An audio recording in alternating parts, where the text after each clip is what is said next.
Okay, hello everybody. Welcome to Sunday morning. So, one of my subscribers was saying, did I have anything specific to say about the whole Suez Canal crisis with the ship that's run aground? Well, I'm finding it hard to see that this is just an unlucky accident, actually. I'm sure you've seen the talk about how the ship, which is actually being navigated by a woman, can you imagine all the jokes that they're going to be about that? Had navigated in this very strange shape that looked like, balls and a penis out in the sea before entering the Suez Canal. I don't know if that's like 100% legit actually happened, but it certainly is what people are saying. So what about it? Well, I want to share this. I'm sure a lot of you have probably seen this. It came from Cambridge University, and it's a kind of it's called absolute zero. It's a zero carbon thing. I just want to see if we can get it a bit bigger there. Right, let's see what that looks like now. Yeah, there you go. So this is an analysis done into ways that we can get to zero carbon, if we would want to get to such thing. But anyway, let's not get into debate about that. As you know, I'm certainly not on the climate change bandwagon. I think it's just another vector of control. And if you remember, right at the outset of this lockdown, I did a YouTube video called Multiple Agendas Serve, when I pointed out that this just dovetails beautifully. The whole lockdown COVID agenda dovetails so beautifully with the climate change agenda, because it's all about less choice, less freedom, more surveillance, more government control, more centralization of control, more communitarianism, more communism, less of the sort of freedom to travel, trade, choice at the supermarkets. Everything's much more about limiting. And I actually get rather peed off when people are talking about, limiting places in the country where people can go in terms of the lockdown, or air travel. Because first of all, it's only affecting people, average people. It's not affecting politicians who are still going to be flying around. It's not affecting billionaires, and it's not affecting certain classes of people who are traveling for so-called work. Is it? And another thing, if you live a long way from the sea and you don't live in a particularly wonderful neighborhood, you're limited with being around to do your exercise or your traveling in their neighborhood. Whereas if you are lucky enough to live at the sea or in a nice neighborhood or near a mountain, something like that, your options are so much more expanded to where you can take your sort of limited amount of exercise. So there's something very elitist to this whole lockdown thing, because it's trapping people into their individual ghettos, if you could almost call it that. And it means you're only allowed to live, enjoy nature, enjoy the sea, or enjoy a nice environment if you're lucky enough to live in the vicinity of that. And I also, with this whole working at home thing, where I'm totally against it is for people who maybe do not have a nice flat, who don't have nice conditions at home, who don't live in any kind of luxury, who live in a bad part of town. Sometimes going to work is a way you could actually, no matter what your job, have access to somewhere very salubrious. And therefore it widens your horizons. It's very good for you because you are away from your neighborhood. You're with different people, with a huge variety of people. You may work in a beautiful building. You may get to work in much better surroundings. So sometimes work, because you're there for a large amount of time, is a way of actually escaping the confines, both societal and mentally, of your home environment, which is now people are stuck there, and especially with if there's limitations on travel. But all of this is part, now we're going to have a look at this now, whether this is achievable or not. But you worry now, because whenever they're putting this garbage out there, you've got to know that on some level they are going to be trying to achieve it. So what have we got here? Let's first look at shipping, because we're talking about this whole Suez Canal. And you remember, not far from there, around the Ethiopia, Somalia, Eritrea area, that was where the pirates used to be. So this is not new. They've been kind of trying to interrupt ships going in and out of that area for quite a while now. So what does it say here about shipping? It says between 2020 and 2029, which is coming fast. The whole thing is closing in quickly. It says there are currently no freight ships operating without emissions, so shipping must contract. Then from between 2030 and 2049, it says all shipping declines to zero. That is why China are building their Belt and Road Initiative. That's why they've invested or lent money to places like Serbia and Turkey and all those little former Soviet satellite states to do grand infrastructure projects so they can take them over and run their railroad right through, so they're not going to be impacted by this shipping because they're going to be able to shunt all their goods through Europe. I had a map here, but it doesn't want to show me the map at the same time as that. But it's actually from the far west of China to the far east of Turkey is not as far as you might think. Turkey, really, once you're in Turkey, you're in Europe. So they're going to rail all their stuff through, won't affect shipping. Shipping, guys, cruise ships and all that, that's over. Overs cadovers. There's going to be no more cruise ships, that's for sure. They're already being smashed up to serve as extra steel going to Chinese industry. And you'll see down here there's something about steel as well.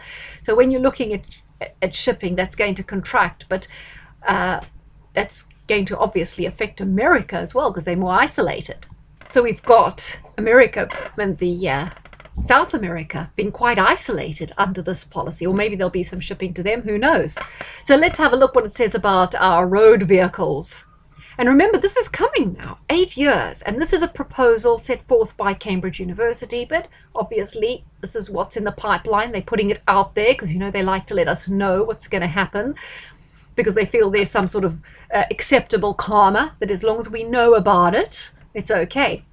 So road vehicles that obviously already in the UK, Boris Johnson, despite saying nothing about this in the manifesto, the Tory party manifesto, because I was unaware of it when we voted for them, they were saying that they would only sort of phase out diesel and petrol after 2030, but they've brought it forward.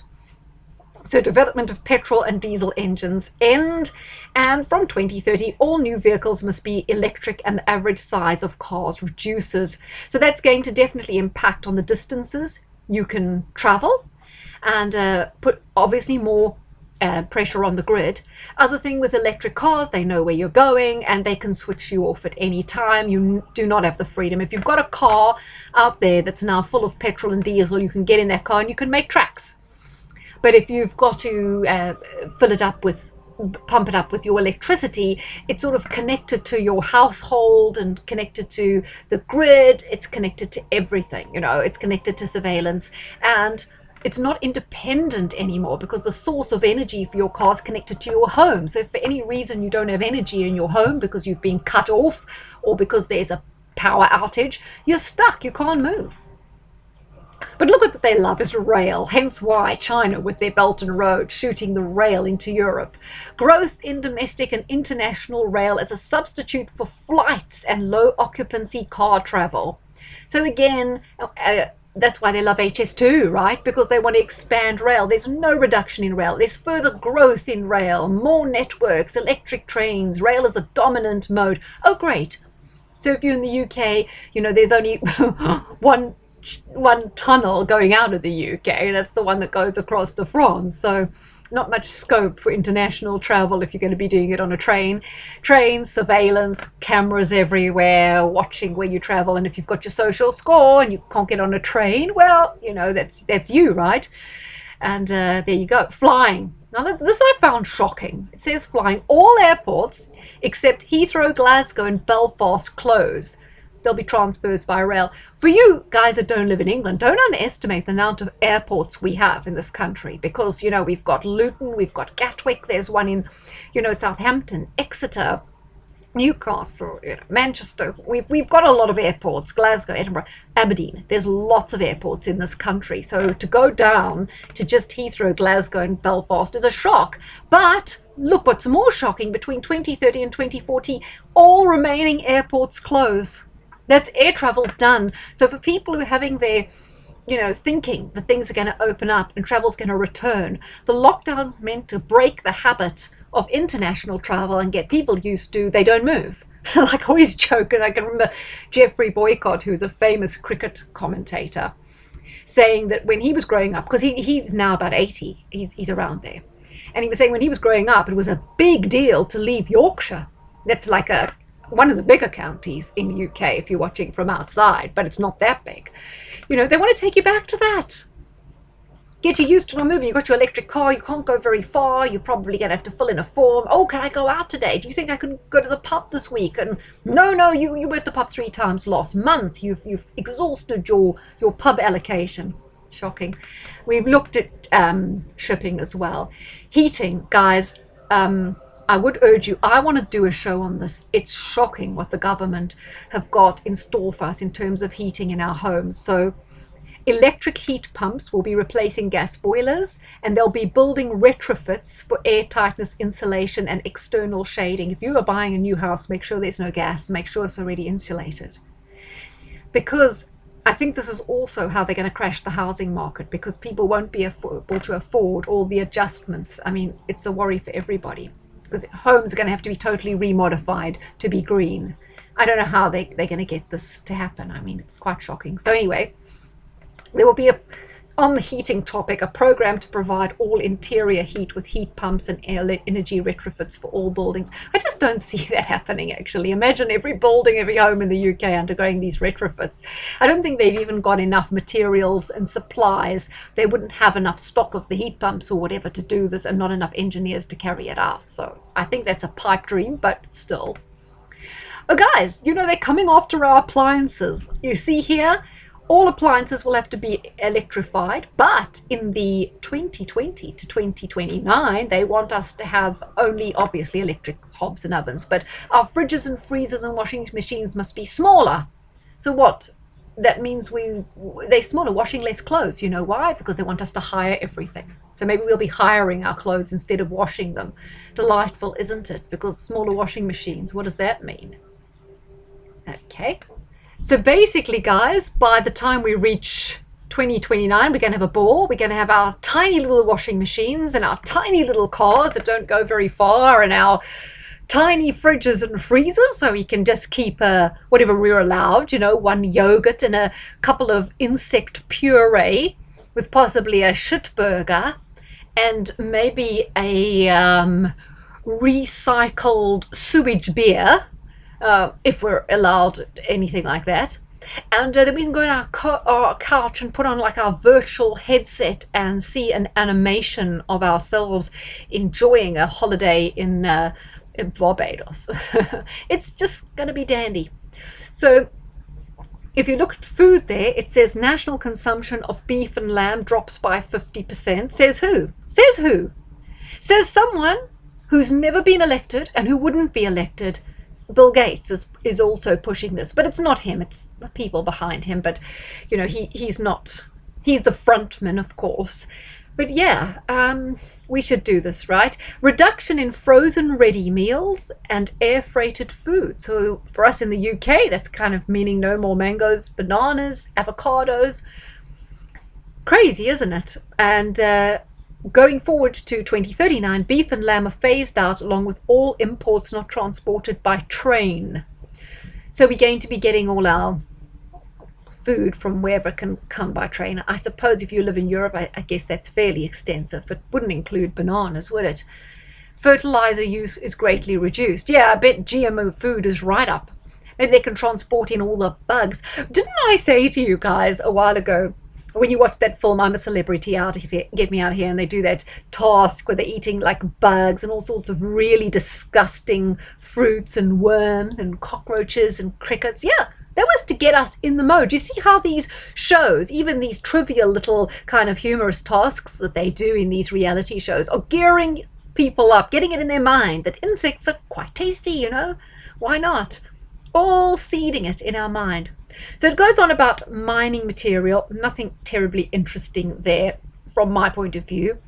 Talks about steel recycling grows. Yeah, that's all the ships that are going to be decommissioned and all the aeroplanes. Well, I suppose that's more aluminium than steel, but yeah, ships particularly being recycled. That's for your steel recycling. Cement and blast furnace iron reduce. Some plastics with process emissions reduce. Okay. Then it talks about cement and new steel is phased out along with plastics. Aluminium and paper will be reduced. Okay, right. Construction talks again there about cement, etc. Manufacturing, material efficiency becomes prominent. Okay, right. Most goods will be made with 50% as much material. I suppose that's going to be all your, what would you call it? 3D printed stuff. Okay, we could go into that more, but now electricity, interesting. Wind and solar supplies grow rapidly as possible with the associated storage and distribution, a rapid expansion in electrification of end users. Yeah, everything's going on to electric, no gas. So everything's going to be coming from wind and solar. So there's a fourfold increase, this is up to 2039 now, increase in renewable generation from 2020. All non-electrical motors and heaters are phased out. Now I notice it says nothing about nuclear energy here. So what's going to happen with nuclear? Are we going to be totally reliant on wind and solar?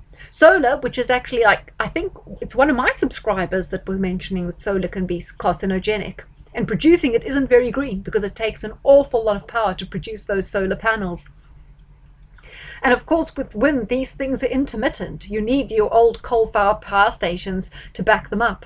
So with increased pressure on the electricity supply, because people have moved from gas, they're charging their cars, everything that was gas is now on the electricity. No other supply is available. No other supplies. We don't have nuclear.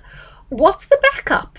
What is the backup when the sun isn't shining and the wind isn't blowing? Or maybe you're not generating enough from the sea energy. Where's the backup? How do you store all this stuff? No, we're going to be having blackouts. They've been having that in South Africa with load shedding for quite some time, and I can see that's going to be blackouts or times in a day where there's no electricity. Okay, fossil fuels, rapid reduction in supply and use of all fossil fuels except for oil, plastic production, and then fossil fuels will be completely phased out. I wonder how Saudi Arabia feels about that, huh? So there's going to be a whole realignment. Just to say, guys, when I've talked about Iran, I heard something interesting. Iran holds more Bitcoin in terms of the state of Iran than any other country. 2% of Bitcoin is held by Iran. If global currencies hit the fan, Iran is in the pound seats, potentially, right? I'm just wondering here because I see Iran becoming a much more powerful force, teaming up with other countries in the north of Africa, and making a big push on that region for control, because there's a lot astrologically linked to the rise of the Ottoman Empire, but except this time it's really going to be Iran driving all that through. And just a little postscript, when I was talking about Biden, I said about Pelosi, I don't think Pelosi is like in control. I think just operationally, day to day, she's more managing things rather than Kamala, who I think is just a little bit of a loose cannon. But I do think we're in the post-democracy age now. Trump was the last president. I don't see Biden as a president. You can't take that guy seriously. So I'm not saying that, Kamala, I'm not really cared about when Kamala comes in. The same as I couldn't give a damn. I am going to actually do the chart of Rishi Sunak because I'm looking at who will take over after Boris. But I'm not really cared because it's pretty clear now that these guys are very low-level puppets and they are following a total agenda, particularly Trudeau, Biden, Boris, Morrison, and Ahern in New Zealand. All the Five Eyes countries, the English-speaking countries, are particularly under the yoke now of the World Economic Forum. And I think even looking back, I'm beginning to think like, was Brexit just meant to happen to loosen the UK away from Europe, pending us being totally on this sort of a globalist juggernaut, right? So which is obviously a depressing thought. I mean, so at the moment, I'm not really too worried about which politics or which politician or which party is leading, unless a really radical party on the populist wing can surge into power and we can stop this thing. But at the moment, within the traditional setups that we have in most countries, I don't see a lot of good stuff happening with politics. I think it's now totally irrelevant. I mean, when they can put someone with Biden there who isn't capable, who's been a loser, who has been an intellectual lightweight all his life, who's never been anything other than a dark suit and a tool of the establishment and a deeply connected sort of apparatchik in the whole New World Order scenario, if they can put someone like that when he's now so enfeebled and parade him as the leader of the free world and expect people to take that seriously, they're just sort of telling us, look, this is what you're going to get whether you like it or not, because these people are just, we own these people, and therefore, you go vote for who you want to. But like Stalin said, those who vote decide nothing. Those who count the votes decide everything. I think it was Stalin. I mean, the other day I had Foot and the other Labour geezer mixed up. But yeah, we are in a post-democracy age. There's no point talking about which one of these goons are technically our leader. because the agendas are being decided by the people in the wings. And increasingly on this channel, I want to start looking to pull the veil away from who it is. And it's not just like Gates and these people, or Schwab or whatever. We've got to be looking closer at BlackRock and Larry Fink, because you'll understand why I'm saying that about BlackRock. So keep them peeled. And yeah, for all of you wondering, is this an astrology channel? Well, astrology is all about what's going on in the world today, understanding it, understanding how we fit in. What are we meant to learn from this? How do we evolve? How do we cope? Which forces are going to win? But I like to shove in a whole lot of context, because it just builds up the picture, and then we can ask ourselves where to from here. For some positive news, I'm definitely going to be returning to talk about Jupiter, about the Saturn-Pluto conjunction, and possibly Bitcoin, because that could be our Martin Luther moment, as in Martin Luther of the 100 Thesis. Thanks, guys. Hope you're having a good day.